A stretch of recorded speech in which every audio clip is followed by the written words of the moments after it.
like underneath the smoke, we want it to kind of become more of a hot color.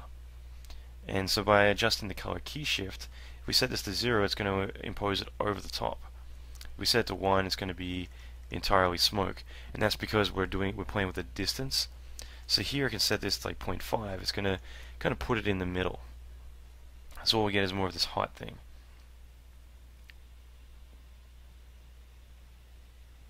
So this is the base of how we're going to do our explosion.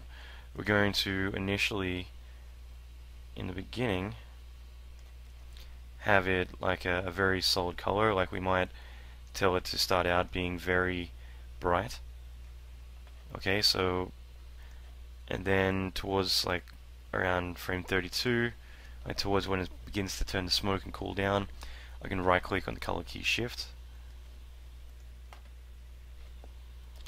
I do notice that the usually I just use the modify panel because I'm more used to the old way of working, although it is implemented in the interface, but it does tend to, I don't know, it's not responding as well as it probably could.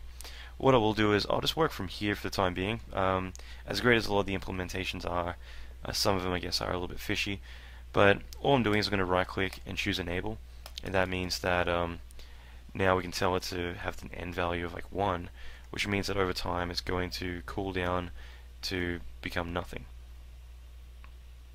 So then it becomes more of a hot area. Okay, so that's something we can play with, but we can also play with the multiplier. So initially when it's birthed, we get more of this hot explosion, but I can actually tell this to, I'm going to bring it up a little bit, but I'm going to set the multiplier a bit higher, and the multiplier is how bright this explosion actually will be. So we can tell it to be really bright, or we can tell it to